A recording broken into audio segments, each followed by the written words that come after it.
Hello friends. आज हम लोग क्लास 11 का फर्स्ट चैप्टर मैथ्स का जो कि सेट्स है उसको पढ़ेंगे। सबसे पहले हम लोग सेट्स को डिफाइन करते हैं। सेट्स को डिफाइन इस तरह किया जाता है कि सेट्स एक कलेक्शन है किसी भी वेल डिफाइंड ऑब्जेक्ट्स का। कलेक्शन तो आप समझ सकते हैं। वेल डिफाइंड ऑब्जेक्ट्स का कलेक्शन होने का मतलब ये है कि जब हम उस चीज़ को कलेक्ट करते हैं तो मेरे लिए जिस तरह से उसको एक्सप्लेन किया जा सकता है आपके लिए भी उसी तरह से उसको एक्सप्लेन किया जाना चाहिए। जैसे एग्जांपल लेकर समझते हैं। जैसे कि set of all the alphabets in word mathematics. तो आप भी समझ सकते हैं कि उसमें M A T H इस तरह करके कौन कौन से अल्फाबेट्स आएंगे, और मेरे लिए भी वही होगा, आपके लिए भी वही होगा, किसी भी स्टूडेंट के लिए वही होगा। जैसे कि set of all the words, all the alphabets in the word set. 4 alphabet है, कौन कौन से हैं वो आपको पता है, तो ये वेल डिफाइंड कलेक्शन हुआ। जैसे कि set of all the natural numbers, तो 1 2 3 4 ऐसे करके इन्फिनिटी तक ऑल द नेचुरल नंबर्स जो है वो एक सेट है और वेल डिफाइंड कलेक्शन है, इसलिए सेट है। तो पहले हम लोग सेट्स का डेफिनेशन लिखते हैं। सेट्स को डिफाइन करते हैं a collection of well defined object.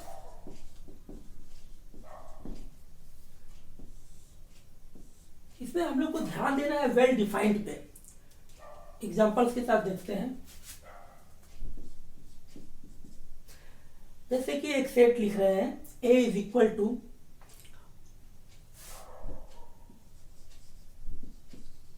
All the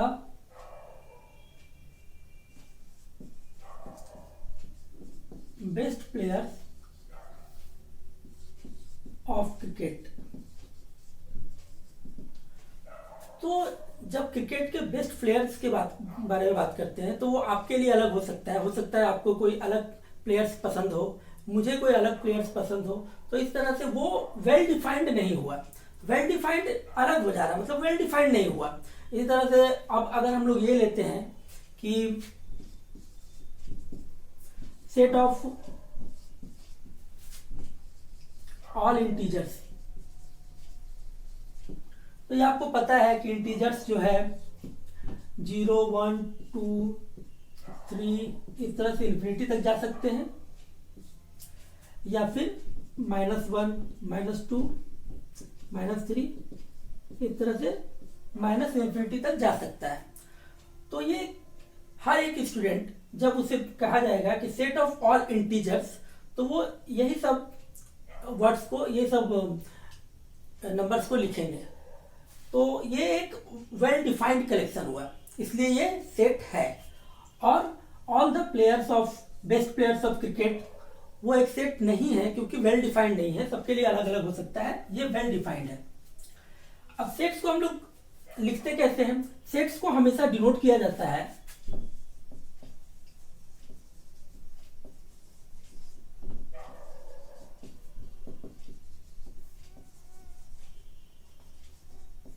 sets को हमेशा कैपिटल लेटर से डिनोट किया जाता है। जैसे कि आप देख रहे हैं ए हो गया, बी, इस तरह से कैपिटल लेटर से डिनोट करते हैं। और सेट्स के अंदर जो एलिमेंट्स आते हैं, जैसे कि ये सब एलिमेंट्स हैं, इन एलिमेंट्स को हम स्मॉल लेटर से डिनोट करते हैं। स्मॉल ए, स्मॉल बी, स्मॉल सी, इस तरह से हम एलिमेंट्स को डिनोट कर सकते हैं। डिनोट करने का ये तरीका है। हमारा नेक्स्ट टॉपिक है सेट्स को जानने के बाद कि सेट्स को हम लिखते कैसे हैं, उसको रिप्रेजेंट कैसे करते हैं।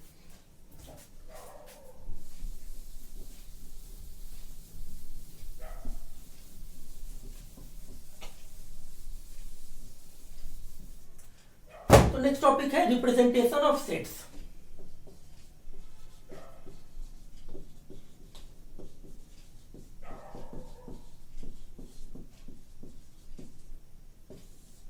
रिप्रेजेंट करते हैं हम पहले एक तो tabular form,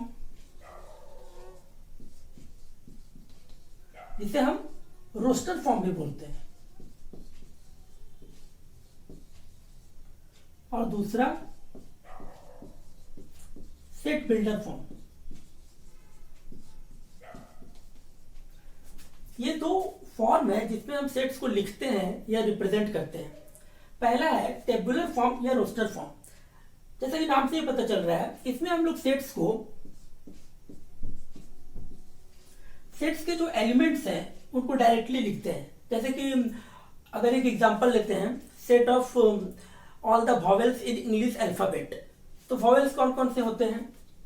A, E, I, O, you. तो ये 5 एलिमेंट्स हैं इस सेट के, जिसको हम कैसे रिप्रेजेंट कर रहे हैं? ब्रैकेट्स के अंदर रख रहे हैं और हर एक एलिमेंट को कॉमा से सेपरेट कर रहे हैं।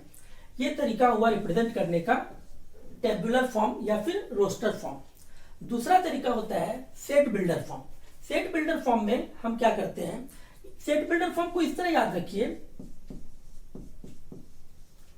प्रॉपर्टी, मतलब कि कोई सेट जो है वो जिस कॉमन प्रॉपर्टी को फॉलो कर रहा है, हम लोग उस प्रॉपर्टी को लिखते हैं। जैसे all the alphabets, vowels in English alphabet अगर हम ले रहे हैं, तो इसको हम सेट बिल्डर फॉर्म में कैसे लिखेंगे? तो इसी सेट ए को सेट बिल्डर में रिप्रेजेंट किया जाता है ब्रैकेट्स के अंदर x such that x is a vowel in English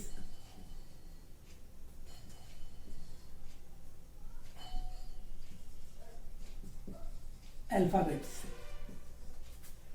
इसमें भी हम सेट को ब्रैकेट्स के अंदर ही रखते हैं, लेकिन वो एक प्रॉपर्टी को फॉलो कर रहा है कि ये वर्ड्स जो है, सारे वर्ड्स इंग्लिश अल्फाबेट में वॉवेल्स हैं, वॉवेल्स कहलाते हैं। तो हम लिखते हैं x such that x, इसे सच डेट पढ़ा जाता है,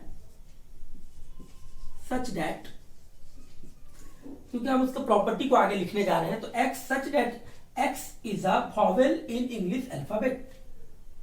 इसको ऐसे पढ़ेंगे, x such that x is a vowel in English alphabet। इस तरह से इसको हम पढ़ सकते हैं।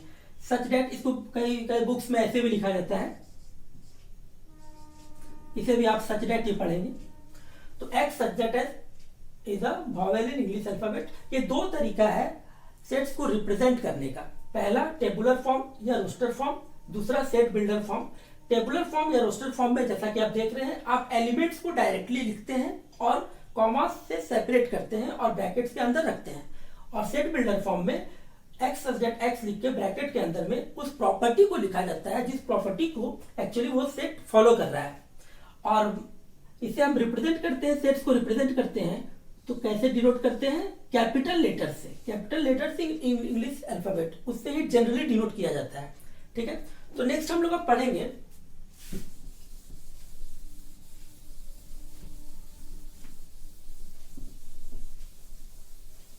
अब हम कुछ सिंबल्स को जानेंगे। जैसे कि एक सेट है ए, इसमें 4 एलिमेंट्स है, कुछ भी 1 2 3 4, ये 4 एलिमेंट्स है। तो इन चारों को हम लोग क्या बोलते हैं? एलिमेंट्स बोलते हैं, एलिमेंट्स ऑफ सेट। तो इस सेट में कितने एलिमेंट हैं? इस सेट में 4 एलिमेंट्स हैं।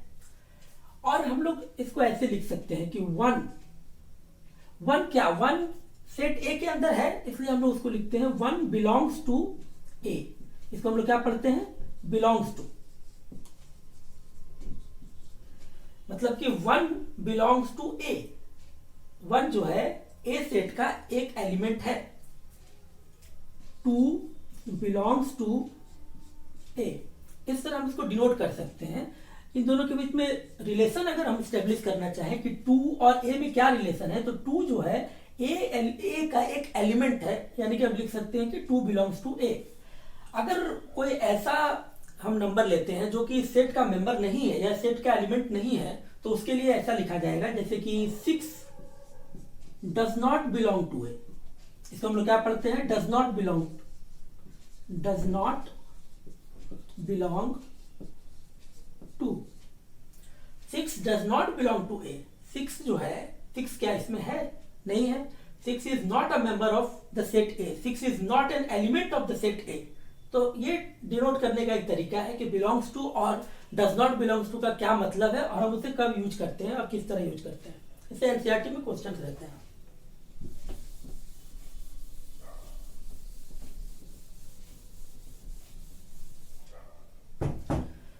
अब ऐसा कि हम लोग जानते हैं कि एन से हम लोग किसको डिनोट करते हैं? नेचुरल नंबर्स को, नेचुरल नंबर्स। तो एन एक सेट है और इस सेट का एलिमेंट्स क्या हो गया? 1 2 3 डॉट डॉट डॉट इंफिनिटी तक। तो ये डिनोट करने का ये एक सेट हुआ, सेट ऑफ नेचुरल नंबर, जिसको हम इस तरह से लिख सकते हैं। इसी तरह अगर सेट ऑफ रैशनल नंबर के सेट को क्यू से डिनोट किया जाता है, इसमें सारे रैशनल नंबर्स आ सकते हैं। जैसे सेट बिल्डर फॉर्म में अगर लिखा जाए तो x such that x is a rational number. तो इस तरह से हम लोग रोस्टर फॉर्म में या सेट बिल्डर फॉर्म में सेट्स को लिखते हैं। अब हम लोग पढ़ेंगे डिफरेंट टाइप्स ऑफ सेट्स। ये हो गया सेट्स हम लोग पढ़ लिए और हम लोग रिप्रेजेंट करना सीख गए कि सेट्स को रिप्रेजेंट कैसे करते हैं और हम लोग सेट्स को डिनोट करना सीख गए। अब हम लोग पढ़ेंगे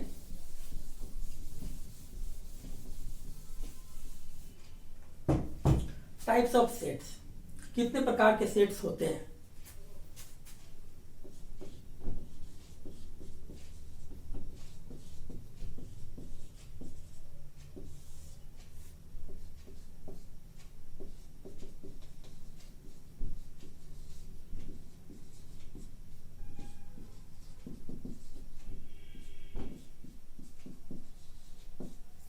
पहला है एम्प्टी सेट, वॉइड सेट या नल सेट। इसका मतलब यह है, ऐसे सेट्स को एम्प्टी सेट बोला जाता है या वॉइड सेट बोला जाता है जिसमें कोई भी एलिमेंट ना हो। जैसे अगर एक सेट ए लेते हैं जिसके अंदर कोई एलिमेंट ही ना हो, वॉइड मतलब एम्प्टी मतलब खाली, तो इस सेट में कोई एलिमेंट नहीं है। इसको इस तरह से हम लोग रिप्रेजेंट कर सकते हैं। दो ब्रैकेट का यूज करते हैं और बीच में कुछ भी नहीं रहता है, खाली रहता है। एक और रिप्रेजेंटेशन का तरीका है फाइव। इस तरह से भी हम लोग एम्प्टी सेट को या नल सेट को रिप्रेजेंट कर सकते हैं। एक चीज यहां ध्यान देना चाहिए आपको, अगर ऐसा लिखा हुआ है ए, तो ये एम्प्टी सेट नहीं है। देखिए डिफरेंस को समझिए, ये बहुत जरूरी है, काम आता है। जब हम एम्प्टी सेट लिख रहे हैं, वॉइड सेट लिख रहे हैं, तो सेट्स को हम किस तरह रिप्रेजेंट कर रहे हैं? ब्रैकेट्स को यूज कर रहे हैं और एम्प्टी ब्रैकेट्स, बीच में कुछ है नहीं। तो पहला तो ये तरीका हो गया एम्प्टी सेट को रिप्रेजेंट करने का। दूसरा तरीका ये हो गया कि आप डायरेक्ट फाइव यूज कीजिए, ये भी एक तरीका है एम्प्टी सेट को रिप्रेजेंट करने का। लेकिन अगर आप ब्रैकेट्स के अंदर फाइव को यूज करते हैं तो वो एक्चुअली में एम्प्टी सेट नहीं होता है। वो क्या होता है? वो एक सेकंड टाइप का सेट होता है जो हम लोग अब पढ़ेंगे। दूसरा क्या है? Singleton set.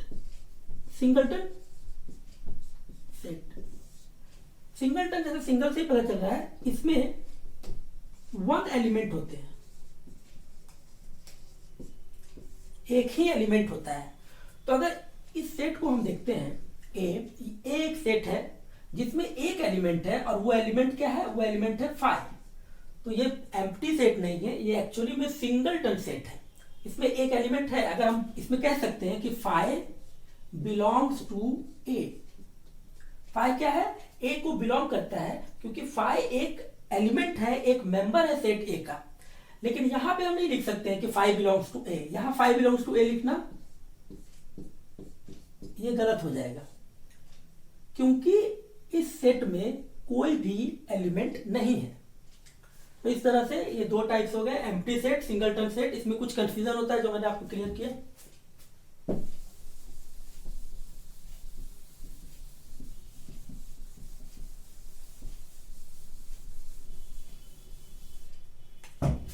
अब नेक्स्ट है finite set and infinite set.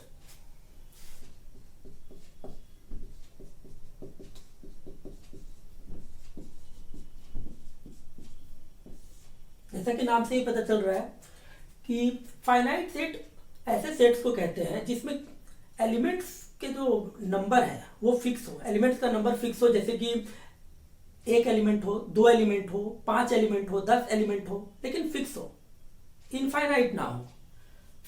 जैसे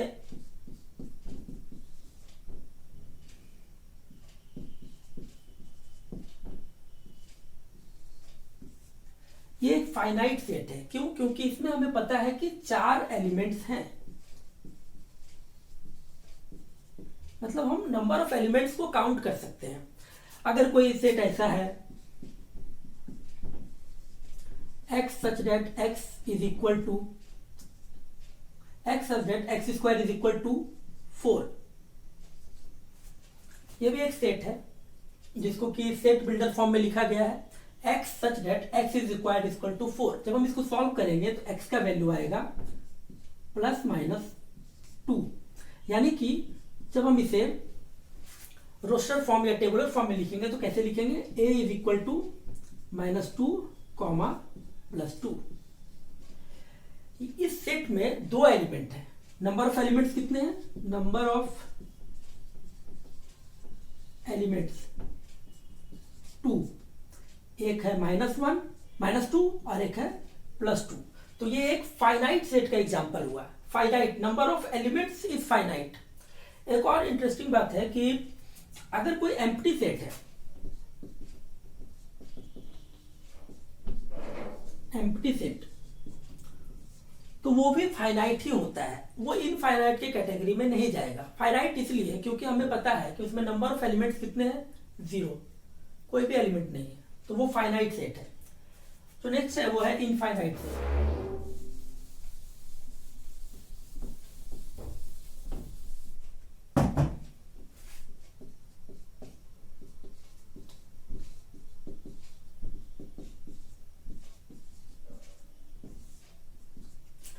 अब ऐसे सेट्स को हम लोग स्टडी करेंगे जिनमें कि नंबर ऑफ एलिमेंट्स फिक्स नहीं है, जैसे कि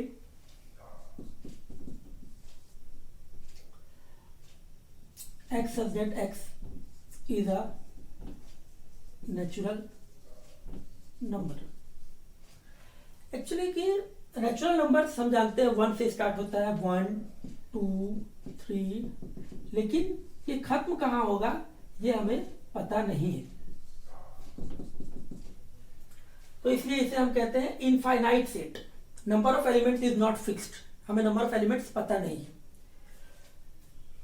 और भी एग्जांपल्स हैं जैसे होल नंबर, रियल नंबर, ये सब इनफाइनाइट सेट है। कॉम्प्लेक्स नंबर, कितने भी कॉम्प्लेक्स नंबर बनाए जा सकते हैं। कॉम्प्लेक्स नंबर आप आगे नेक्स्ट चैप्टर्स में पढ़ेंगे।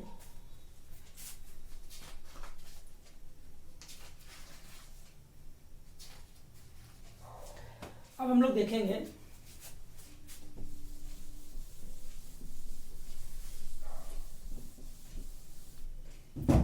तो आपको याद होना चाहिए टाइप्स ऑफ सेट्स में हमने क्या क्या पढ़ा।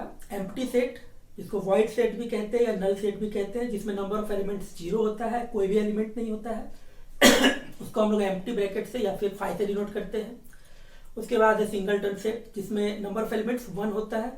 उसके बाद है infinite set and finite set. Finite set में नंबर ऑफ एलिमेंट्स फाइनाइट होंगे, 0 1 2 3 इतने नंबर ऑफ एलिमेंट्स हो सकते हैं उस सेट में। और इनफाइनाइट सेट में नंबर ऑफ एलिमेंट्स फिक्स नहीं होते हैं। अब हम लोग जानते हैं कि 2 सेट इक्वल कब होता है। इक्वल सेट्स के बारे में जानेंगे।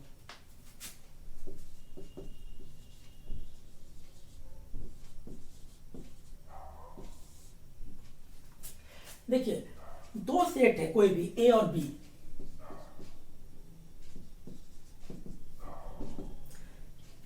ये इक्वल कब होगा।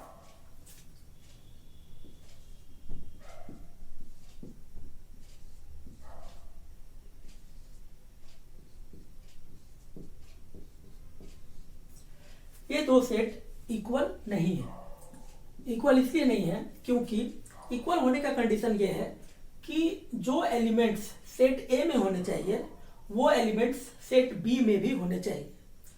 1 2 3 सेट ए में एलिमेंट्स है तो सेट बी का एलिमेंट भी 1 2 और 3 ही होना चाहिए, कुछ और नहीं होना चाहिए।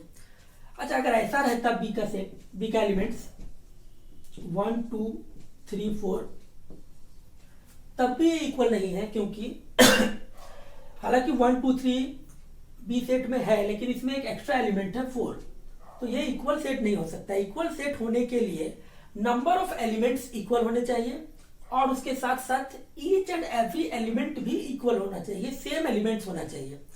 लेकिन अगर हम ऐसे लिखते हैं बी को 2 1 3, अब क्या ये दोनों इक्वल है? तो set A is equal to set B. अब हम लिख सकते हैं कि सेट ए और सेट बी इक्वल है। ऐसा इसलिए क्योंकि सेट ए में 3 एलिमेंट है, 1 है, 2 है और 3 है, और सेट बी में भी 3 ही एलिमेंट है, 1 2 3। यहां पर ध्यान ये देना है कि order of the arrangement, order जिस ऑर्डर में हम अरेंज कर रहे हैं वो मायने नहीं रखता है, या पहले 2 को लिखे या पहले 3 को लिखे वो मायने नहीं रखता है। इंपॉर्टेंट ये है कि number of the element same होना चाहिए और ईच एंड एवरी एलिमेंट भी सेम होना चाहिए, एग्जैक्टली होना चाहिए भाई। जैसे कि एक और एग्जांपल देते हैं।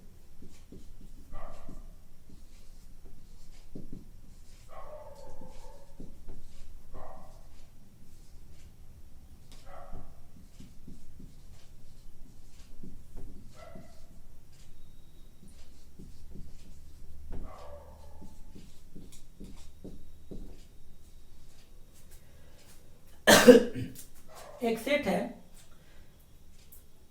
All alphabets of word doll, B एक सेट लिखते हैं।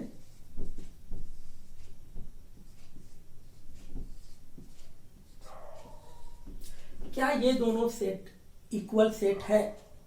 तो हाँ, ये दोनों सेट इक्वल सेट है। ऐसा इसलिए क्योंकि ए अल्फाबेट, ए सेट में डॉल के अल्फाबेट्स को कंसिडर करना है, तो डॉल में 3 अल्फाबेट है, डी ओ एंड एल, और सेट बी में भी डी ओ एल ही है, तीन एलिमेंट्स।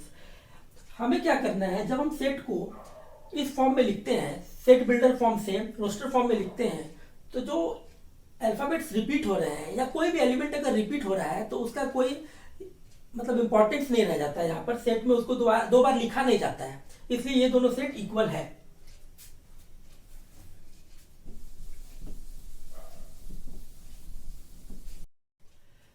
इक्वल सेट के बाद हमारा नेक्स्ट टॉपिक है equivalent set. Equivalent sets, equivalent sets किसे कहते हैं? जब नंबर ऑफ सेट्स, जब 2 सेट्स है जिसमें कि नंबर ऑफ एलिमेंट्स सेम है, तो उसे हम इक्विवेलेंट सेट कहते हैं।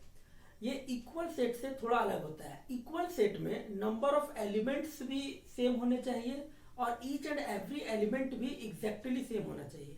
लेकिन इक्विवेलेंट सेट में एलिमेंट्स डिफरेंट हो सकते हैं but the number of element वो सेम होना चाहिए। जैसे एग्जांपल, कोई सेट ए है जिसमें कि 3 एलिमेंट है, 1 2 3, और कोई सेट बी है जिसमें 3 एलिमेंट है, ए बी सी। तो ये दोनों सेट ऑब्वियसली इक्वल तो नहीं है क्योंकि इनके एलिमेंट्स अलग अलग हैं, लेकिन ये इक्विवेलेंट है क्योंकि number of elements in the set A is 3 and number of element in the set B is also 3। So ऐसे सेट्स को हम कहते हैं इक्विवेलेंट सेट।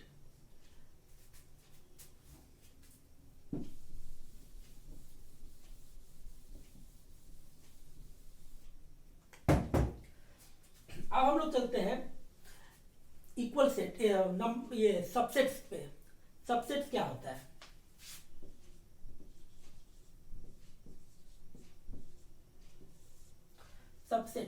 सबसेट्स भी एक सेट ही होता है। जैसे कि कोई एक सेट है ए जिसमें 4 एलिमेंट है, 1 2 3 4, तो इस ए का सबसेट कोई बी कब हो सकता है? बी एक ऐसा सेट होना चाहिए जिसमें कि ए के कोई सारे एलिमेंट्स या फिर कोई एक एलिमेंट या कोई 2 एलिमेंट हो सकता है, जैसे 1 2। तो ये बी एक ऐसा सेट है जो कि ए का सबसेट है। क्यों? क्योंकि बी में जो एलिमेंट्स हैं वो ऑलरेडी ए में है। तो ऐसा जितना भी सेट्स हम लिख सकते हैं जिसमें कि सिर्फ और सिर्फ वही एलिमेंट्स होने चाहिए जो कि ए में है, वो सारे सेट्स ए के सबसेट होंगे। जैसे कि और एक सेट लिखते हैं, ये ए का एक सबसेट है। डी लिखते हैं 3 4, ये भी ए का एक सबसेट है।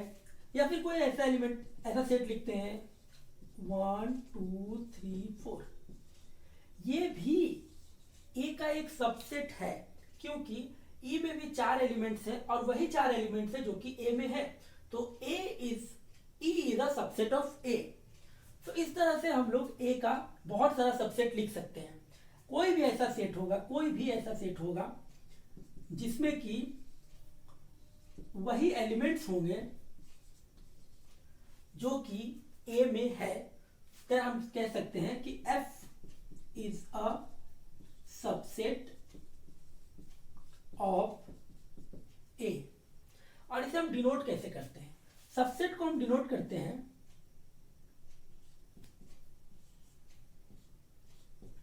इस तरह लिख के, और इसे पढ़ेंगे F is a subset of A.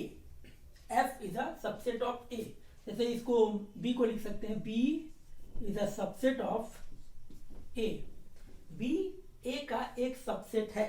Subset मतलब उससे छोटा सेट। अब इसके अपोजिट में हम क्या लिख सकते हैं? हम लिख सकते हैं कि A is a super set of B। अगर B सबसेट है तो हम कह सकते हैं A सुपर सेट है। ठीक है, इस तरह हम लोग डिनोट करते हैं सबसेट को और सुपर सेट को। फिर से एक बार देख लीजिए,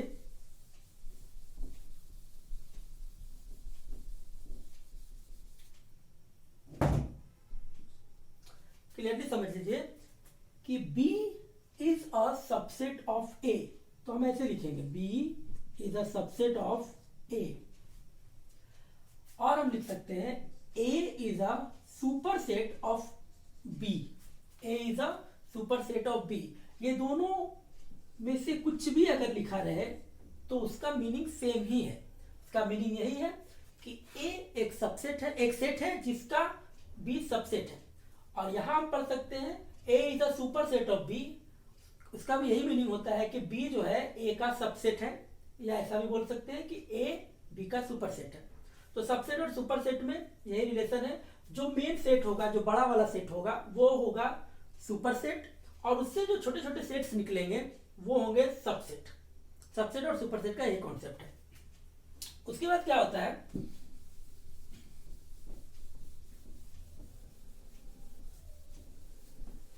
एक होता है पावर सेट।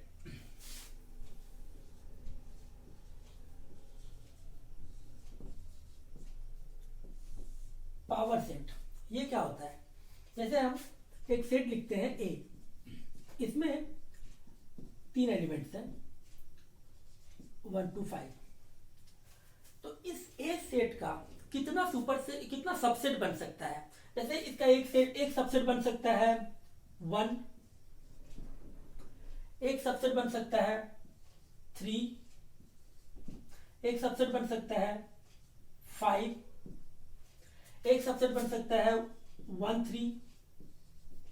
जब 1 और 2 3 दो एलिमेंट्स को लेंगे। एक बन सकता है 1 5, जब 2 एलिमेंट्स को लेंगे। एक बन सकता है 3 5। पहले हम ले रहे थे एक एक एलिमेंट, 1 को लिए, 3 को लिए और 5 को लिए। 1 से हम एक सेट बनाए, 3 से एक सेट बनाए, 5 से एक सेट बनाए, 1 और 3 से एक सेट बनाए, 1 और 5 से एक सेट बनाए, और 3 और 5 से एक सेट बनाए। अब हम तीनों एलिमेंट्स को यूज करेंगे 1 3 5।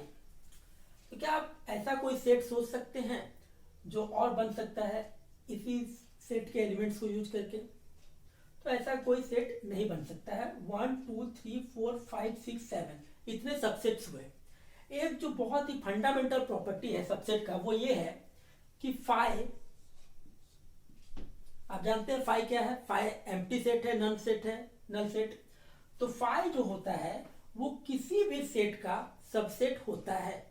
मतलब जब हम सबसेट लिख रहे हैं किसी भी सेट का, तो एक एक डिजिट, एक एक नंबर्स को लेकर, एक एक एलिमेंट्स को लेकर पहले सेट क्रिएट करेंगे, फिर 2 एलिमेंट्स को लेकर सेट क्रिएट करेंगे, फिर 3 एलिमेंट्स को लेकर जितना सेट पॉसिबल होगा उतना क्रिएट करेंगे। वो सब होने के बाद फाई तो सबसेट होगा ही होगा। Phi is subset of every set. तो इस तरह से कितने सबसेट हो गए? 1 2 3 4 5 6 7 8, 8 सबसेट हो गया। ये सबसेट्स को अब ये एक नया सेट बन गया, कुछ भी ले लीजिए बी। बी भी एक सेट ही है, लेकिन इस बी सेट में स्पेशल बात यह है कि इस बी सेट को जो बनाया गया है सिर्फ और सिर्फ ए के एलिमेंट्स को यूज करके बनाया गया है, या तो एक एक करके या 2 करके या 3 करके, या फिर एक 5 जो कि सबसेट है एवरी सेट का। तो कितने कितने नंबर ऑफ एलिमेंट्स हो गए? ये बी एक सेट हो गया। इसी सेट को पावर सेट कहते हैं, कि जब हम किसी सेट से सारे एलिमेंट को लेते हुए नए नए सेट्स क्रिएट करेंगे और उस सेट्स का एक सेट होगा, उसे हम कहते हैं पावर सेट। और एक फॉर्मूला है कि number of elements of power set. देखिए, अगर सेट में number of elements of set अगर 3 है, तो number of elements in power set 2 to the power 3 होगा। जैसा कि हम लोग देख रहे हैं, 1 2 3 4 5 6 7 8, 8 एलिमेंट्स हुए या 8 सबसेट्स बने। तो इसी तरह से होता है, इसको हम लोग जनरल फॉर्म में लिख सकते हैं कि number of elements in power set is equal to 2 to the power n, whereas n is equal to number of elements in set। तो जब नंबर ऑफ एलिमेंट्स 3 था तो उससे हम लोग 8 सबसेट बना सकते हैं। उस 8 सबसेट को एक सेट में लिखते हैं जिसको हम लोग पावर सेट कहते हैं। इसके नंबर ऑफ एलिमेंट्स के लिए फॉर्मूला है 2 to the power n। एक एग्जांपल हम लोग लेते हैं जिसमें कि 2 एलिमेंट्स को लेकर हम लोग सबसेट बनाते हैं और देखते हैं कि ये फॉर्मूला वहां पर वैलिड है या नहीं।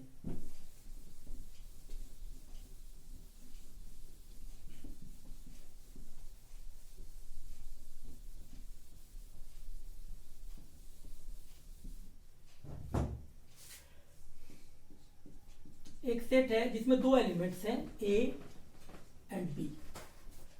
तो according to formula number of subsets कितने होने चाहिए? नंबर ऑफ सबसेट्स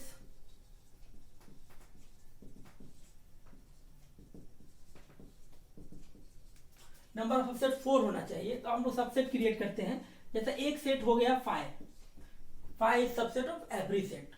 दूसरा हो गया जब हम लोग सिंगल एलिमेंट्स को यूज करेंगे, जैसे एक सेट होगा ए, एक सेट बी और एक सबसेट जब हम लोग दोनों एलिमेंट को यूज करेंगे, तो हम देख सकते हैं ये जो नया सेट क्रिएट हुआ इसमें 4 एलिमेंट्स है, 1 2 3 4। इसे हम लोग ब्रैकेट के साथ डिनोट करते हैं क्योंकि किसी भी सेट को ब्रैकेट के अंदर रखा जाता है। तो जब आपसे पूछा जाएगा कि ए सेट से कितने सबसेट्स बन सकते हैं, तो डायरेक्ट आप फॉर्मूला का यूज करके 2 to the power n आप नंबर ऑफ सबसेट्स निकाल सकते हैं। और जब आपको सबसेट्स लिखना है तब आपको ब्रैकेट यूज नहीं करना है और ये पार्ट यूज नहीं करना है क्योंकि आप सिर्फ सबसेट लिख रहे हैं। लेकिन जब आपको पावर सेट लिखना है, पावर सेट, तब आपको ये सेट का एक नाम देना होगा और ब्रैकेट्स यूज करना है। ठीक है।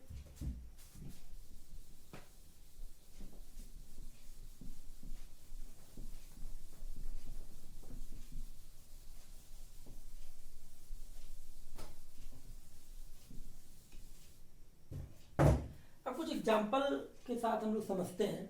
कुछ क्वेश्चन जो एनसीईआरटी में है जहां पे डाउट क्रिएट होता है। जैसे कि देखिए, एक सेट है जिसमें एलिमेंट्स है 5 1 2 1 5 3 बी। तो अब देखिए, सबसे पहले हम ये देखते हैं कि इस सेट में कितने नंबर ऑफ एलिमेंट्स हैं। तो नंबर ऑफ एलिमेंट्स मतलब जो कॉमा से सेपरेटेड होते हैं, पहला एलिमेंट है 5, 5 एक एलिमेंट है, दूसरा एलिमेंट है 1, तीसरा एलिमेंट है 2, चौथा एलिमेंट है ब्रैकेट के अंदर 1,5, फिफ्थ एलिमेंट है 3 और सिक्स्थ एलिमेंट है बी। देखिए यहाँ पे कंफ्यूजन क्रिएट होता है कि लोग 1 और 5 को अलग अलग दो बार लिखते हैं, लेकिन ऐसा नहीं है।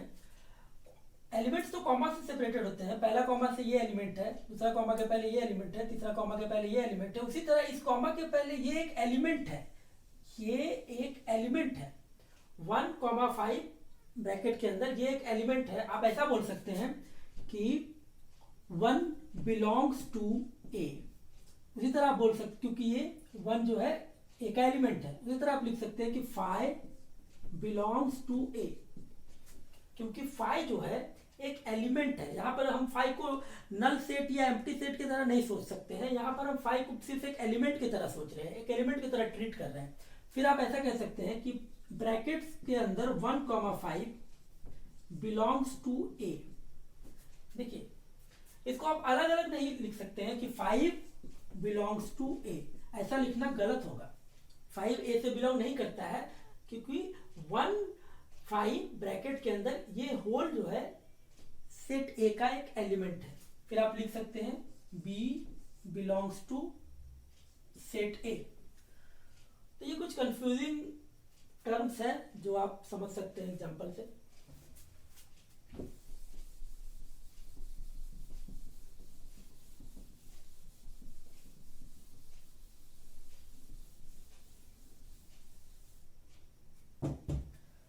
पावर सेट के बाद हम लोग कुछ इंटरवल्स को समझते हैं। जैसा कि आप तो एक इक्वेशन जैसे कि आप देखे होंगे बहुत बार,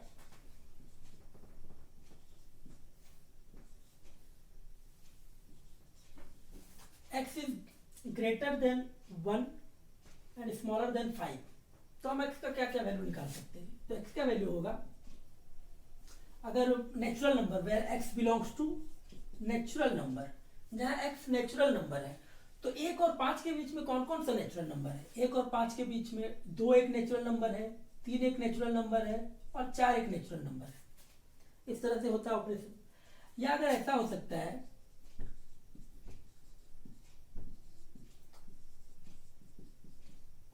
तो आप इसको कैसे लिख सकते हैं। तो हम लिख सकते हैं कि x का जो वैल्यू होगा वो 1 हो सकता है, 2 हो सकता है, 3 हो सकता है या 4 हो सकता है। 5 नहीं हो सकता है क्योंकि 5 से छोटा होना चाहिए, और 1 इसलिए इंक्लूड किया गया है क्योंकि यहां पर इक्वल टू साइन है, मतलब 1 हो सकता है। तो इसको हम बोलते हैं ओपन ओपन इंटरवल, जहां पर दोनों इंटरवल्स ओपन है। इसको हम कह सकते हैं क्लोज ओपन इंटरवल। यहां एक क्लोज है, मतलब उस वैल्यू को इंक्लूड करना है, और एक ओपन है। ऐसे ही हो सकता है क्लोज क्लोज इंटरवल,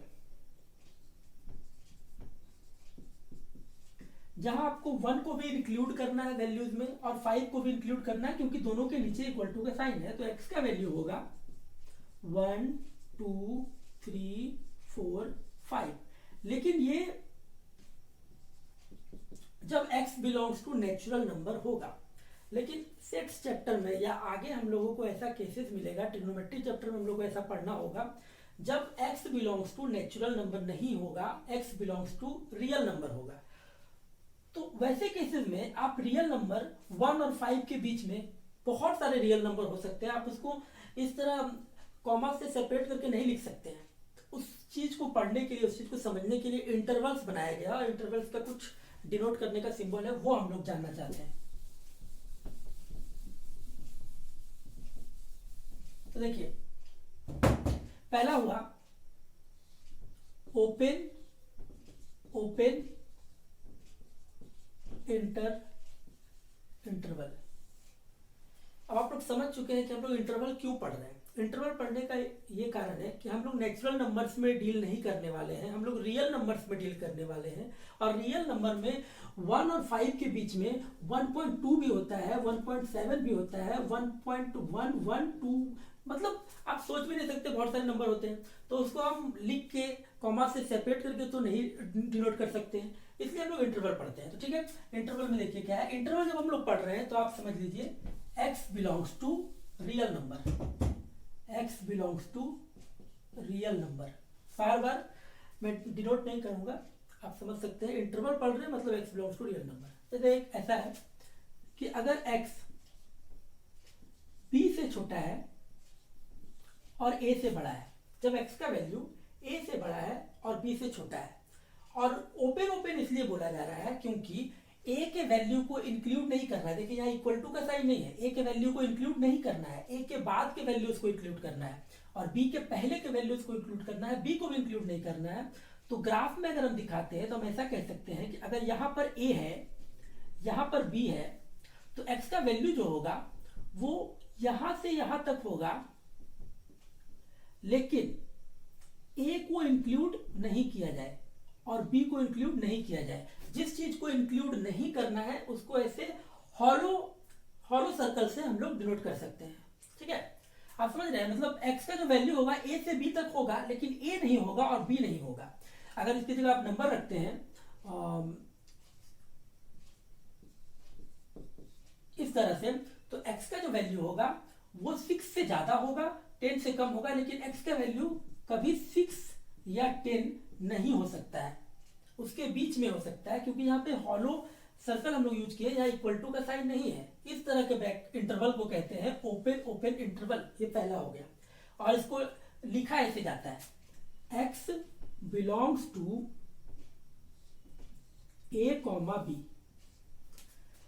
मतलब x का जो वैल्यू है a से लेकर b तक है, और ये जो ब्रैकेट है ये शो कर रहा है कि a और b के वैल्यूज को इंक्लूड नहीं करना है। सर्कुलर ब्रैकेट जो है ये ऐसा शो कर रहा है कि a और b के वैल्यू को इंक्लूड नहीं करना है। अब जैसे हम लोग दूसरा देखते हैं, ओपन क्लोज इंटरवल, आपको क्लियर होगा। इसमें ऐसे पहले ओपन है, मतलब a से बड़ा होना चाहिए x का वैल्यू, और b से छोटा होना चाहिए या b के इक्वल भी हो सकता है, क्योंकि सेकंड में हम लोग क्लोज यूज कर रहे हैं तो b के इक्वल भी हो सकता है। इसको नंबर लाइन में ऐसे रिप्रेजेंट किया जाएगा कि x का वैल्यू जो है a से b तक हो सकता है, और b को इंक्लूड किया जा सकता है, b इंक्लूड होगा क्योंकि उसके नीचे इक्वल टू का साइन है। तो नंबर लाइन में जिस वैल्यू को इंक्लूड करना होता है उसको सॉलिड सर्कल से रिप्रेजेंट करते हैं, और जिसको इंक्लूड नहीं करना है उसको हॉलो सर्कल से। इसको इंटरवल्स में ऐसे लिखा जाता है x belongs to a comma b। देखिए, जिस वैल्यू को इंक्लूड नहीं करना है या जो ओपन है वो सर्कुलर ब्रैकेट से इंडिकेट किया जाता है, और जिसे इंक्लूड करना है जो सॉलिड सर्कल से रिप्रेजेंट किया गया है उसे स्क्वायर ब्रैकेट से रिप्रेजेंट किया जाता है इस तरह से,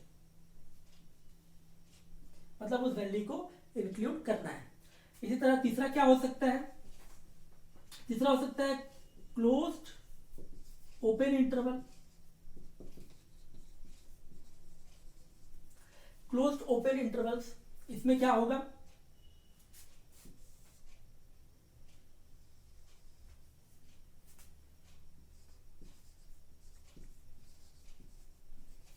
देखिए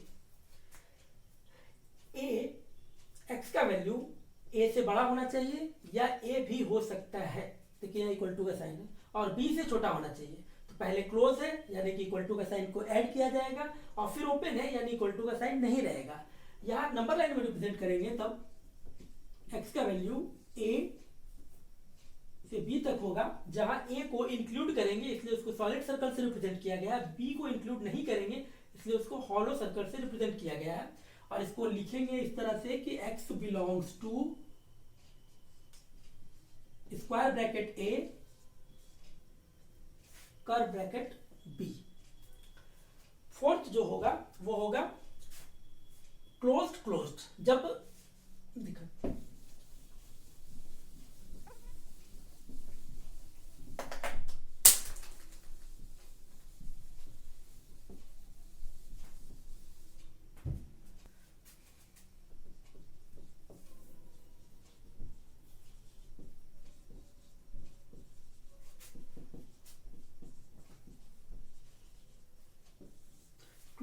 दोनों के इंटरवल्स में हम ऐसा लिख सकते हैं x belongs to x is smaller than और equal to b greater than equal to a।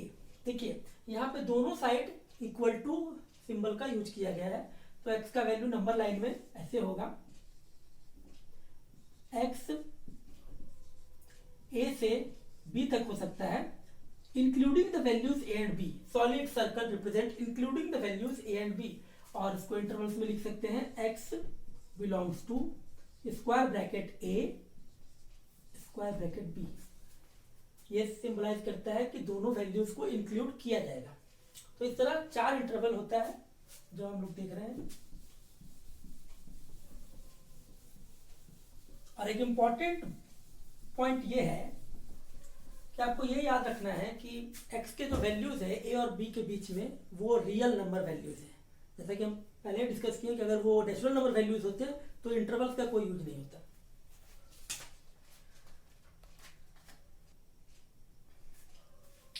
हम लोग पढ़ेंगे, जैसा कि हम लोग सबसेट्स पढ़ रहे थे, तो सबसेट्स के 2 टाइप्स होते हैं, उसको देखते हैं।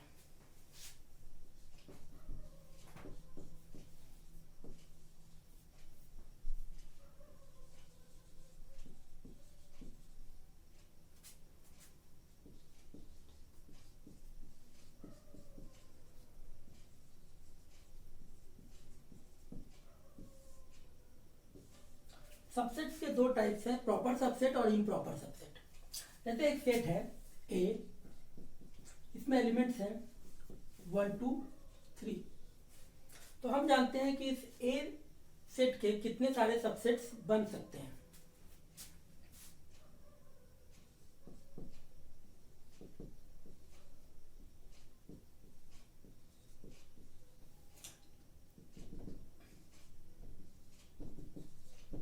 तो हम लोग जानते हैं कि 8 सबसेट्स पॉसिबल है। तो प्रॉपर सबसेट कब होता है और इम्प्रॉपर सबसेट कब होता है? जैसे कि जब हम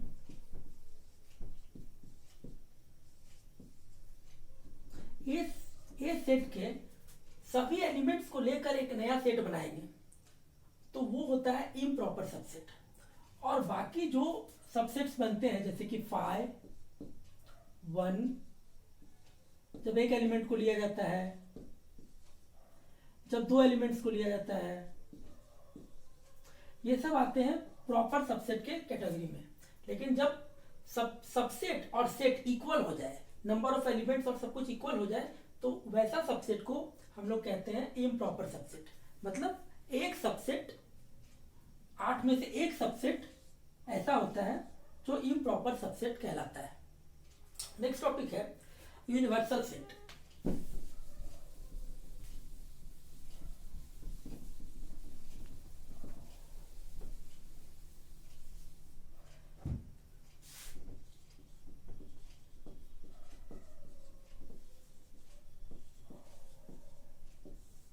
यूनिवर्सल सेट किसे कहते हैं? एक ऐसा सेट जिसमें से बहुत सारे छोटे छोटे सेट्स बन सकते हैं। उन सभी सेट्स का एक पेरेंट सेट होता है जिसमें से वो सारे छोटे सेट्स डेवलप हुए हैं। तो उस पेरेंट सेट को हम लोग यूनिवर्सल सेट कहते हैं। जैसे एक एग्जांपल देखते हैं। मान लीजिए ए कोई नंबर है जिसमें 1 2 5 8 कुछ भी है। बी कोई नंबर है जिसमें 0 -1 2 -3 इस तरह का कोई भी नंबर है। सी कोई भी सेट है जिसमें 0 -1 -2 इंफिनिटी, ऐसे कुछ सेट्स हैं। तो इन सभी सेट्स के लिए आप एक ऐसा सेट सोच सकते हैं जिसमें से ये सबसेट्स निकले हैं। जैसे अगर हम एक ऐसा सेट जिसको हम यूनिवर्सल सेट यू कहेंगे, वो क्या हो सकता है? वो हो सकता है x such that x is an integer।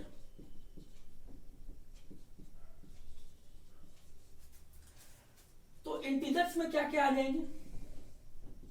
-∞ To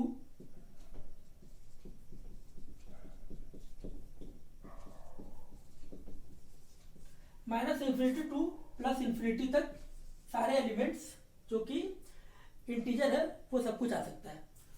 तो ए में 4 मेंबर है 1 2 5 8, वो भी यहाँ पे मौजूद है, यूनिवर्सल सेट में प्रेजेंट है।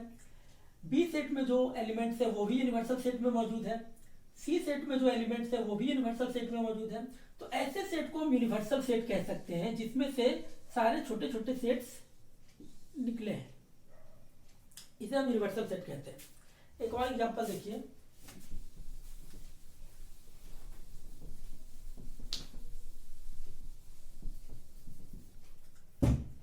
जैसे एक सेट है,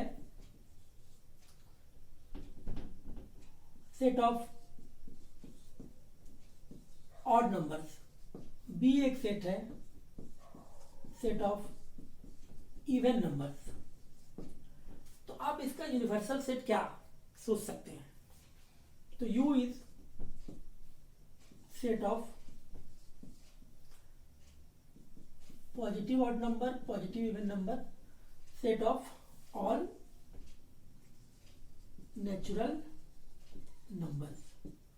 तो ऐसे केस में U क्या हो गया? यूनिवर्सल सेट हो गया। सेट A के लिए, सेट B के लिए, इन दोनों सेट का यूनिवर्सल सेट U हो गया। और भी बहुत सारे एग्जांपल है, हम लोग आगे देखेंगे। जब हम लोग एक्सरसाइज करेंगे तो इसको ज्यादा अच्छे से समझ पाएंगे।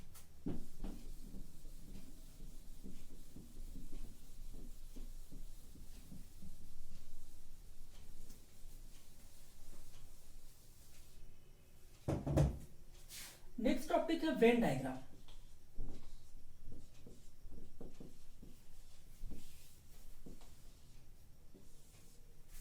वेन डायग्राम किसे कहते हैं? जब किसी सेट को हम लोग ग्राफिकली रिप्रेजेंट करते हैं, या ग्राफिकली नहीं कह सकते हैं, पिक्चर के रूप में, पिक्टोरियल जो रिप्रेजेंटेशन होता है सेट्स का, उसे वेन डायग्राम कहते हैं। जैसे कि एक सेट है A 1 2 3, एक सेट है B 3 4 5। ऐसे केस में इस सेट A और सेट B के लिए हम लोग वेन डायग्राम बनाते हैं। सबसे पहले क्या करते हैं, एक रेक्टेंगुलर डायग्राम ड्रॉ करते हैं जिसमें सेट्स को सर्कल के रूप में रिप्रेजेंट किया जाता है। जैसे अगर सेट A है, वो एक सर्कल के रूप में है, इसमें कौन सा एलिमेंट्स है? 1 है, कॉमा देने की कोई जरूरत नहीं है, 2 है, 3 है। ठीक उसी तरह कोई सेट B ड्रॉ करते हैं जिसमें 3 4 और 5 है, तो एक सर्कल ड्रॉ करेंगे 3 4 5। क्योंकि 3 एक कॉमन एलिमेंट था, इसलिए हम लोग का सर्कल इस तरह ड्रॉ हुआ। ये B को रिप्रेजेंट कर रहा है। सेट B में कौन कौन सा एलिमेंट है? सेट B में हम देख सकते हैं कौन कौन सा एलिमेंट है, 3 है, 4 है और 5 है। इसके बीच में 3 4 5। सेट A में कौन से एलिमेंट्स है? 1 है, 2 है और 3 है, इतने के बीच में। तो इस तरह से किसी भी सेट को डायग्राम के रूप में या पिक्चर के रूप में जब रिप्रेजेंट किया जाता है तो उसको वेन डायग्राम कहते हैं। और इस रेक्टेंगुलर पार्ट को हम लोग यूनिवर्सल सेट भी कह सकते हैं। जैसे इसमें और भी नंबर्स हो सकते हैं, 8 7 9 10 11 15, कुछ भी। तो ये यूनिवर्सल सेट को रिप्रेजेंट करता है, रेक्टेंगुलर पार्ट, और इसके अंदर छोटे छोटे सेट्स हो सकते हैं। नेक्स्ट हम लोग अब पढ़ेंगे दो सेट्स के बीच में क्या क्या ऑपरेशंस पॉसिबल है, देखते हैं।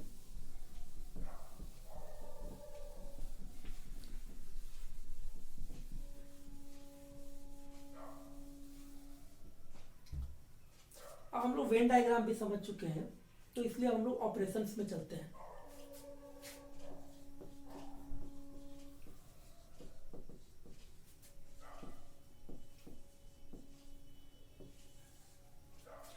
पहला होता है यूनियन ऑफ सेट्स। दो सेट्स का यूनियन, जैसे कि एक सेट A है 1 2 3, एक सेट B है 4 7 8। तो जब हम लिखते हैं A यूनियन B, ये सिंबल है यूनियन का। जब हम लिखते हैं A यूनियन B, तो A यूनियन B एक ऐसा सेट होगा जिसमें कि ए के भी एलिमेंट्स होंगे और बी का भी। इसे कहते हैं ए यूनियन बी। इसे और भी कह सकते हैं और। ये पहला ऑपरेशन है सेट्स में। जब दो सेट्स में यूनियन किया जाता है, दो सेट्स का यूनियन किया जाता है, तो दोनों सेट्स के एलिमेंट्स को लिखा जाता है। एक और एग्जांपल देख लीजिए।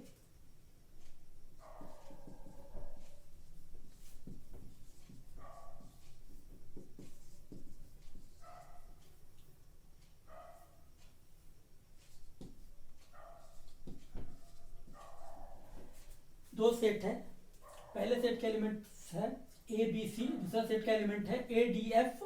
तो जब हम ए यूनियन बी करते हैं तो एक ऐसा सेट बनता है जिसमें सेट ए का भी एलिमेंट्स होगा ए बी सी और सेट बी का भी एलिमेंट होगा ए डी एफ। तो हम लोग सिर्फ डी और एफ को लिख रहे हैं क्योंकि हमें पता है कि एक सेट के अंदर किसी भी एलिमेंट को रिपीट करने का कोई इंपॉर्टेंस नहीं होता है, इररिलेवेंट होता है। तो ए दोनों बार आ रहा है तो उसको दो बार लिखने की कोई जरूरत नहीं। तो ए यूनियन भी इस तरह। इसी चीज को हम लोग वेन डायग्राम में कैसे देखेंगे, तो वेन डायग्राम देखते हैं। रेक्टेंगुलर पार्ट जैसे कि यूनिवर्सल सेट को दर्शाता है, उसमें दो सेट्स हैं ए और बी। ए बी, ए का एलिमेंट है ए बी सी और बी का एलिमेंट है ए डी एफ। यहां पे एक चीज नोटिस कर रहे हैं कि जो एलिमेंट कॉमन है उसे कॉमन एरिया में शो किया जा रहा है।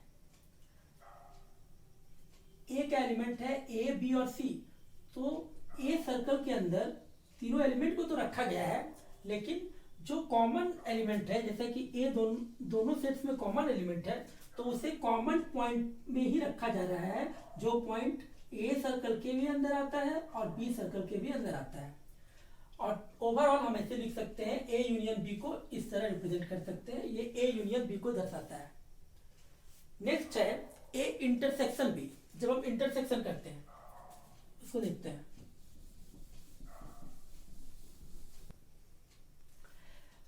नेक्स्ट ऑपरेशन है सेट्स का। अभी हम लोग पढ़ रहे हैं operation of sets. Next operation है intersection of sets. Intersection of two sets या थ्री सेट्स, इसको हम लोग इस तरह रिप्रेजेंट कर सकते हैं इंटरसेक्शन को। इस तरह ये सिंबल है इंटरसेक्शन का। देखते हैं एग्जांपल। जैसे सेट ए है और सेट बी है जिसमें एलिमेंट्स है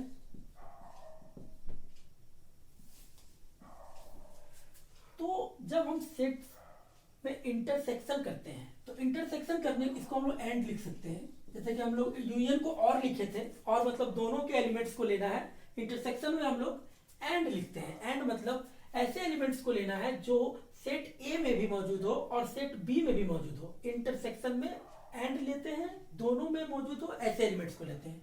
जैसे इसको हम लोग डिनोट करेंगे ऐसे ए इंटरसेक्शन बी, इसको पढ़ा जाता है ए इंटरसेक्शन बी, और लिखेंगे ए, क्योंकि सेट ए और सेट बी में सिर्फ ए ही एक ऐसा एलिमेंट है जो दोनों सेट में मौजूद है। तो हमें वो एलिमेंट लिखना होता है जो दोनों सेट में मौजूद होता है। एक और एग्जांपल लेके देखते हैं।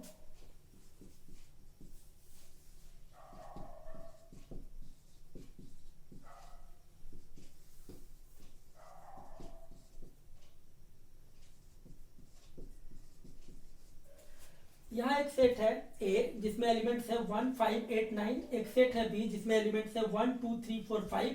अब हमें निकालना है A intersection B. A intersection B में इंटरसेक्शन का मतलब होता है एंड। तो हमें ऐसे एलिमेंट्स को लेना है जो दोनों सेट में मौजूद है। दोनों सेट में कौन सा एलिमेंट है, 1 है जो कि दोनों सेट में मौजूद है, देख सकते हैं। उसके बाद फिर 5 है जो कि दोनों सेट में मौजूद है। और आप देख सकते हैं कि कोई भी एलिमेंट ऐसा नहीं है जो कि सेट ए में भी हो और सेट बी में भी हो। तो ए इंटरसेक्शन बी हो गया 1,5। इसको हम लोग यूनिवर्सल सेट में ऐसे दिखा सकते हैं, वेन डायग्राम में ऐसे दिखा सकते हैं। ये यूनिवर्सल सेट हो गया। ये पूरा रेक्टेंगुलर पार्ट यूनिवर्सल सेट को डिनोट करता है, जिसमें ए में एलिमेंट्स है 1 5 8 9। 1 5 8 9,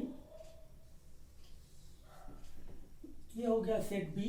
सेट बी में एलिमेंट्स है 1 2 3 4 5, 1 2 3 4 और 5। फिर से आप एक चीज नोटिस कर रहे होंगे कि जो एलिमेंट कॉमन है जैसे कि 1 और 5, उसे कॉमन पार्ट में ही दिखाया गया है, ए और बी दोनों के बीच में ही दिखाया गया है। और जब हम इंटरसेक्शन लिखते हैं, ये ए और बी को दर्शाया जा रहा है, इसमें इंटरसेक्शन पार्ट कौन सा है? इसमें इंटरसेक्शन पार्ट ये वाला है 1 और 5, जो कि इंटरसेक्ट कर रहा है। ये पार्ट, ये इंटरसेक्शन पार्ट को दिखाता है। और एक तरीके से आप याद रख सकते हैं इंटरसेक्शन और यूनियन को।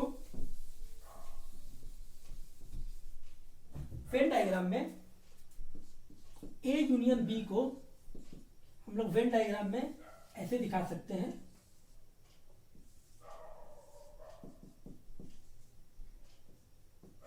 ये पूरा पार्ट ए यूनियन बी, और जब हम ए इंटरसेक्शन बी दिखाएंगे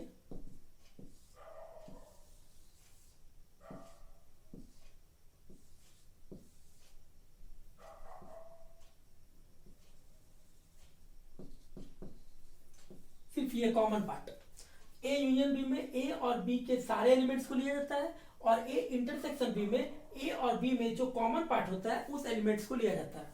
तो इस तरह हम लोग ए इंटरसेक्शन बी और ए यूनियन बी समझ गए। हम लोग नेक्स्ट टॉपिक पे चलते हैं।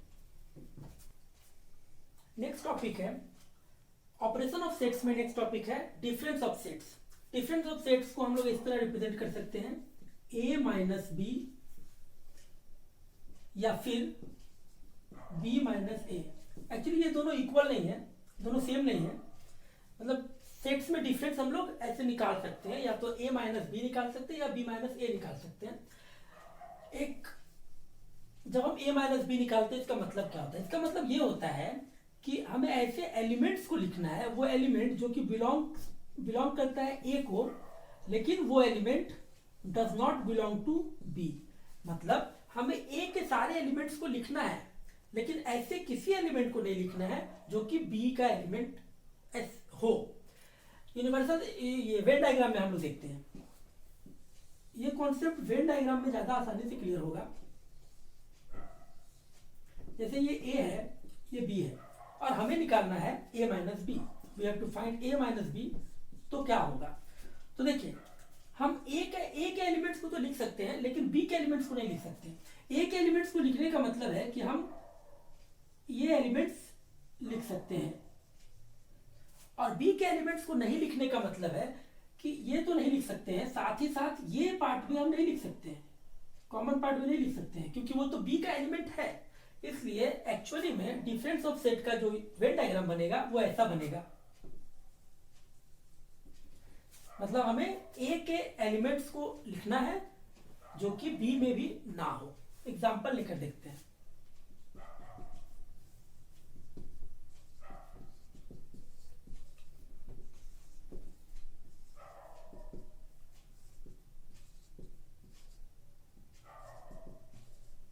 देखिए, दो सेट है ए और बी, जिसके एलिमेंट्स दिए हुए हैं। हमें निकालना है a minus B. A minus B एक ऐसा सेट होगा जिसमें हमें ए के एलिमेंट्स को लिखना है, लेकिन बी का एलिमेंट को नहीं लिखना है। तो 1 को क्या हम लोग लिख सकते हैं? 1 को नहीं लिख सकते क्योंकि 1 बी में है। 3 को लिख सकते हैं, 3 को नहीं लिख सकते क्योंकि 3 ए में है। 5 को लिख सकते हैं, 5 को नहीं लिख सकते क्योंकि 5 बी में है। और 8 को लिख सकते हैं। तो देखिए, a माइनस बी जब हम निकालेंगे तो उसमें सिर्फ 8 को लिख सकते हैं। मतलब 8 बिलोंग्स टू ए, बिल्कुल सही है। 8 does not belong to B, बिल्कुल सही है। अगर हम किसी और एलिमेंट को लिखते हैं, जैसे कि अगर मान लीजिए हम 3 को लिखते हैं, तो 3 बिलोंग्स टू ए, ये केस तो सही हो जाएगा कि 3 बिलोंग्स टू ए, ये केस तो सही हो जाएगा। लेकिन ये केस गलत हो जाएगा कि 3 does not belong to B. हमें दोनों केस फुलफिल करना है, ये केस भी फुलफिल करना है, ये केस भी फुलफिल करना है। तो वेन डायग्राम से अगर हम लोग समझते हैं तो ए माइनस बी के लिए हम लोग क्या निकाल सकते हैं? ये कॉमन पार्ट, कॉमन बी को छोड़कर और कॉमन पार्ट को छोड़कर सिर्फ ए का पार्ट को निकाल सकते हैं। और एग्जाम्पल के तौर पे जब देखें a माइनस बी में हम क्या करते हैं, a के ऐसे एलिमेंट को लिखते हैं जो b में ना हो। 1 को नहीं लिखे क्योंकि b में था, 3 को नहीं लिख सकते थे क्योंकि b में था, 5 को नहीं लिख सकते थे क्योंकि b में था, 8 को लिख सकते हैं क्योंकि 8 b में नहीं है। और यहाँ भी देख सकते हैं कि हम 8 बिलोंग्स टू a सही है, 8 does not belong to b ये भी सही है। तब जाकर ये डिफरेंट सबसेट हम कैलकुलेट कर सकते हैं। ठीक है, तो अब हम लोग देखते हैं नेक्स्ट टॉपिक। बंद करो, बोल तो दिए, हम लोग देखते हैं नेक्स्ट टॉपिक, देखेंगे इधर। नेक्स्ट टॉपिक है कॉम्प्लीमेंट ऑफ अ सेट। ये क्या होता है?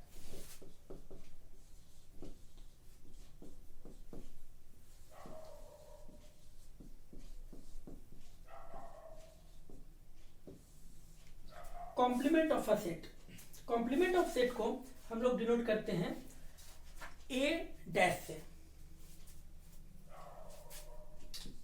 ए डैश इस तरह डिनोट किया जाता है। ये होता क्या है? ये एक्चुअली होता है u माइनस ए। इस सेट को हम कैसे एक्सप्लेन कर सकते हैं? u माइनस ए मतलब जैसे मान लीजिए एक यूनिवर्सल सेट है जिसमें एलिमेंट्स हैं 1 2 3 4 5 6 7 इस तरह से, और एक सेट है ए एक सेट है। तो ए का एलिमेंट क्या क्या है? ए का एलिमेंट है 2 7 5। तो ए डैश का एलिमेंट क्या होगा, या ए कॉम्प्लीमेंट का एलिमेंट क्या होगा? ए कॉम्प्लीमेंट का एलिमेंट होगा u माइनस ए। मतलब यूनिवर्सल सेट में से ए सेट को सब्ट्रैक्ट कर दीजिए। तो यूनिवर्सल सेट में क्या क्या है? यूनिवर्सल सेट में है 1 2 3 4 5 6 7, लेकिन ए में क्या है? 2 5 7। तो हमें ए को नहीं लिखना है और यूनिवर्सल सेट में और अदर एलिमेंट्स जो है उसे लिखना है। तो हो गया 1 3 4 6, ये हो गया ए डैश या ए कॉम्प्लीमेंट। इसी तरह हम लोग किसी भी सेट का कॉम्प्लीमेंट निकाल सकते हैं। जब भी कॉम्प्लीमेंट निकालने के लिए रहेगा तो हमें यूनिवर्सल सेट दिया रहेगा और एक पार्टिकुलर सेट दिया रहेगा, और हम यूनिवर्सल सेट के एलिमेंट्स में से सेट ए के एलिमेंट्स को सब्ट्रैक्ट कर देंगे तो हमारा ए कॉम्प्लीमेंट आ जाएगा। इसके बाद नेक्स्ट टॉपिक में हम लोग चलते हैं। अब हम लोग सेट चैप्टर में एक फॉर्मूला है उसे पढ़ लेते हैं।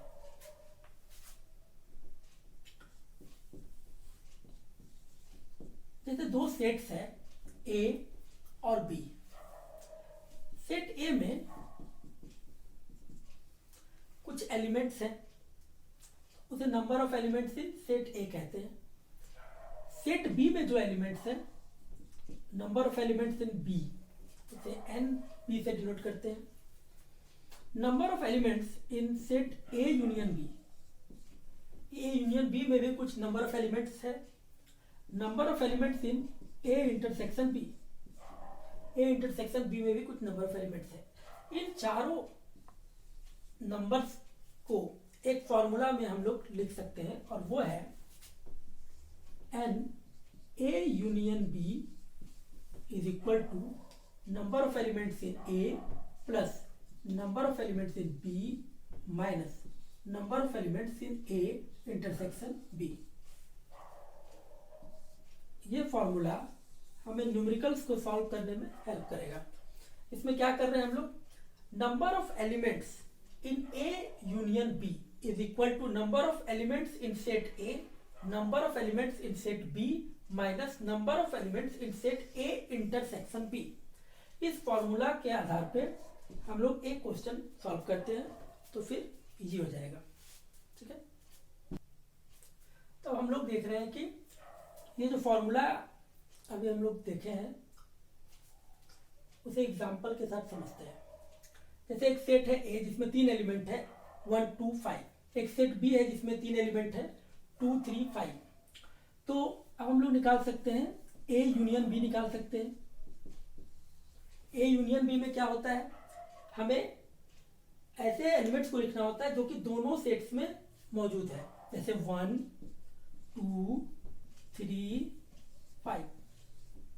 इसके अलावा कोई भी एलिमेंट नहीं है यहाँ पर। अगर कोई है तो वो रिपीटेड है, और आपको पता है कि रिपीटेड एलिमेंट्स को लिखा नहीं जाता है। A intersection B, A intersection B में हमें ऐसे एलिमेंट्स को लिखना है जो ए में भी मौजूद है और बी में भी मौजूद है, जैसे कि 2 और 5। इंटरसेक्शन में और कोई एलिमेंट नहीं आ सकता है। अब जैसा कि हम लोग ये रिलेशन को समझते हैं, तो number of element in A कितना है? Number of element in A 3 है, 1 2 और 5। Number of elements in set B 3 है, 2 3 5। Number of elements in A union B कितना है? 1 2 3 4। और number of elements in A intersection B कितना है? 2 और 5, 2 एलिमेंट है, 2। इन 4 में से कोई भी 3 वैल्यू आपको दिया रहेगा और 4th वैल्यू आपको फाइंड आउट करना रहेगा, जो आप इस फॉर्मूला का यूज करके फाइंड आउट कर सकते हैं। जैसे कि अभी हम लोग समझ लेते हैं कि हमें ए यूनियन बी पता नहीं है और हमें A union B find out करना है, तो इस फॉर्मूला का यूज करते हैं। According to the formula, number of elements in A union B is equal to number of elements in A set में कितने एलिमेंट्स है? 3। Number of element in B में कितना एलिमेंट है? 3 plus 3 minus number of element in A intersection B में कितना element है? 2 minus 2। 3 plus 3 6 minus 2 that is 4। इससे हम निकाल सकते थे कि number of elements in A union B कितना होगा? 4। तो ये फॉर्मूला का ये यूज है। आप तीन पैरामीटर्स अगर आपको दिया रहेगा तो आप 4th पैरामीटर को निकाल सकते हैं। और सेट्स में इससे ज्यादा कुछ है नहीं, हम लोग एक्सरसाइज पढ़ेंगे तो और भी कुछ समझ में आएगा। ठीक है, थैंक यू।